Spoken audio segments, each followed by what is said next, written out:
ಇನ್ನು ಪ್ರಯಾಗ್ರಾಜ್ನಲ್ಲಿ ನಡೀತಾ ಇರುವಂತಹ ಮಹಾಕುಂಭಮೇಳ 4ನೇ ದಿನಕ್ಕೆ ಕಾಲಿಟ್ಟಿದೆ. ಸಾಧು ಸಂತರು ಕುಂಭಮೇಳಕ್ಕೆ ಮೆರುಗು ತಂದಿದ್ದಾರೆ. ಪವಿತ್ರ ಅಮೃತ ಸ್ನಾನಕ್ಕೆ ಭಕ್ತರ ದಂಡೆ ಹರಿದು ಬರ್ತಾ ಇದೆ. ಲಾಲ್ ಬಹದ್ದೂರ್ ಸೇತುವೆ ತ್ರಿವೇಣಿ ಸಂಗಮದ ಸ್ಥಳ ವಿದ್ಯುತ್ ದೀಪಾಲಂಕಾರದಿಂದ ಜಗಮಗಿಸ್ತಾ ಇದೆ. ಭಕ್ತಿಯಲ್ಲಿ ಮಿಂದೇಳುವ ಭಕ್ತರನ್ನ ಲೂಟಿಗಿಳಿಯುವ ಜನರಿಗೂ ಕೂಡ ಇಲ್ಲಿ ಕಮ್ಮಿ ಇಲ್ಲದಾಗಿದೆ.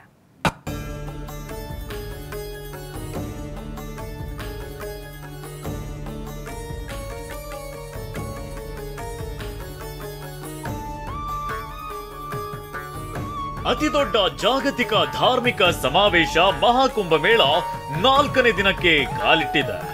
ಉತ್ತರ ಪ್ರದೇಶದ ಪ್ರಯಾಗ್ರಾಜ್ನಲ್ಲಿ ನಡೆಯುತ್ತಿರುವ ಈ ಮಹಾಕುಂಭಮೇಳಕ್ಕೆ ಭಕ್ತ ಸಾಗರವೇ ಹರಿದು ಬರ್ತಿದೆ. ಮಕರ ಸಂಕ್ರಾಂತಿಯಂದು 3.5 ಕೋಟಿ ಜನರು ಅಮೃತ ಸ್ನಾನ ಮಾಡಿ ಪಾಪ ತೊಳೆದುಕೊಂಡಿದ್ದಾರೆ.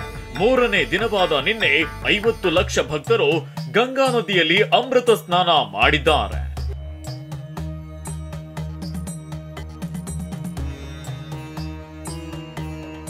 ಇನ್ನು ಬೆಂಗಳೂರಿನಿಂದ ಪ್ರಯಾಗ್ರಾಜ್ಗೆ ತೆರಳಿ ಪವಿತ್ರ ಸ್ನಾನ ಮಾಡಿ ಭಕ್ತರು ಟಿವಿ9 ಜೊತೆ ಸಂತಸ ಹಂಚಿಕೊಂಡಿದ್ದು ಹೀಗೆ. ಹಿಂದೂಗಳ ಅತಿ ದೊಡ್ಡ ಧಾರ್ಮಿಕ ಉತ್ಸವ ಪ್ರಯಾಗ್ರಾಜ್ನಲ್ಲಿ ನಡೀತಾ ಇದೆ. ತ್ರಿವೇಣಿ ಸಂಗಮದಲ್ಲಿ ಶಾಹಿ ಸ್ನಾನ ಮಾಡ್ಕೊಂಡ್ ಬಂದ್ರಿ. ಈ ಪುಣ್ಯದ ದಿನ ಯಾಕೆ ಸ್ನಾನ ಮಾಡಬೇಕು ಅಂತ? ತುಂಬಾ ಒಳ್ಳೆ ದಿನ ಇದೆ. ಮಾಡಿದ್ರೆ ಎಲ್ಲ ಪಾಪ ಕಳೆದು ಹೋಗುತ್ತೆ, ಎಲ್ಲ ಚೆನ್ನಾಗಿರುತ್ತೆ, ಹೆಲ್ತ್ ವೈಸ್ ಗುಡ್ ಇರುತ್ತೆ, ಎಲ್ಲಾನು ಚೆನ್ನಾಗಿರುತ್ತೆ. ತುಂಬಾ ವ್ಯವಸ್ಥೆ ಮಾಡಿದ್ದಾರೆ, ತುಂಬಾ ಚೆನ್ನಾಗಿದೆ. ಇಲ್ಲಿ ಬರಬೇಕು ಎಲ್ಲರೂ. ನೈಟ್ ಒಂದ್ಸತಿ ಬಂದು ಸ್ನಾನ ಮಾಡಿ, ಇನ್ನ 6 ಸ್ನಾನ ಇದೆ, ಆರಾಮಾಗಿ ಬಂದ್ ಮಾಡಿ ಎಲ್ಲರೂ. ಯೋಗಿಜಿ ಬಹಳ ಚೆನ್ನಾಗಿ ಮಾಡಿರೋದು, ಎಲ್ಲ ವ್ಯವಸ್ಥೆಗಳು ಬಹಳ ಚೆನ್ನಾಗಿ ಮಾಡಿರೋದು. ಬೇರೆ ಇದ್ರೆ ಯಾರು ಮಾಡೋರು ರೆಡಿ ಇಲ್ಲ. ಇಲ್ಲಿ ಎಲ್ಲ ಪಾಪಗಳು ಎಲ್ಲ ಹೋಗ್ಬಿಡ್ತಾ ಆರಾಮಾಗೆ ಓಡಾಡ್ಬೋದು, ಇಲ್ಲಿ ಮಾಡಬಹುದು ಏನಿದ್ರೆ. ತ್ರಿವೇಣಿ ಸಂಗಮದ ಮಹಾಕುಂಭದ ಭವ್ಯ ನೋಟ ಎಲ್ಲರ ಕಣ್ಮನ ಸೆಳೆಯುತ್ತಿದೆ. ಪ್ರಯಾಗ್ರಾಜ್ನ ಲಾಲ್ ಬಹದ್ದೂರ್ ಶಾಸ್ತ್ರಿ ಸೇತುವೆ ತ್ರಿವರ್ಣ ಬಣ್ಣದ ಲೈಟಿಂಗ್ಸ್ ನಿಂದ ಕಂಗೊಳಿಸುತ್ತಿದೆ.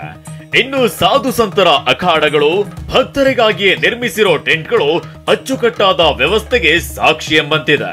ವಿಶ್ವದ ಅತಿ ದೊಡ್ಡ ಆಧ್ಯಾತ್ಮಿಕ ಹಬ್ಬ ಪ್ರಯಾಗ್ರಾಜ್ನಲ್ಲಿ ತುಂಬಾ ಜೋರಾಗಿ ನಡೀತಾ ಇದೆ.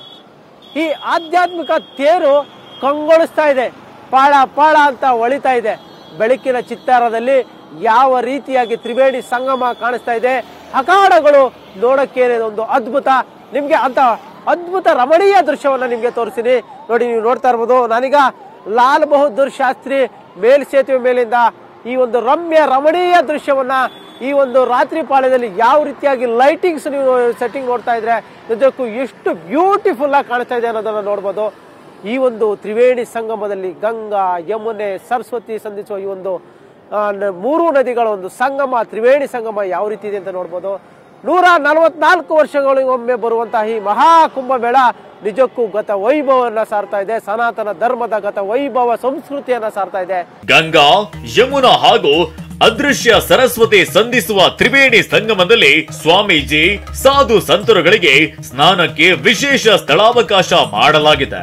ಅಲ್ಲದೆ ಅದೇ ಜಾಗದಲ್ಲಿ ವಿಐಪಿಗಳಿಗೆ ವಿಶೇಷ ಅವಕಾಶವನ್ನ ಮಾಡಿಕೊಡಲಾಗಿದೆ.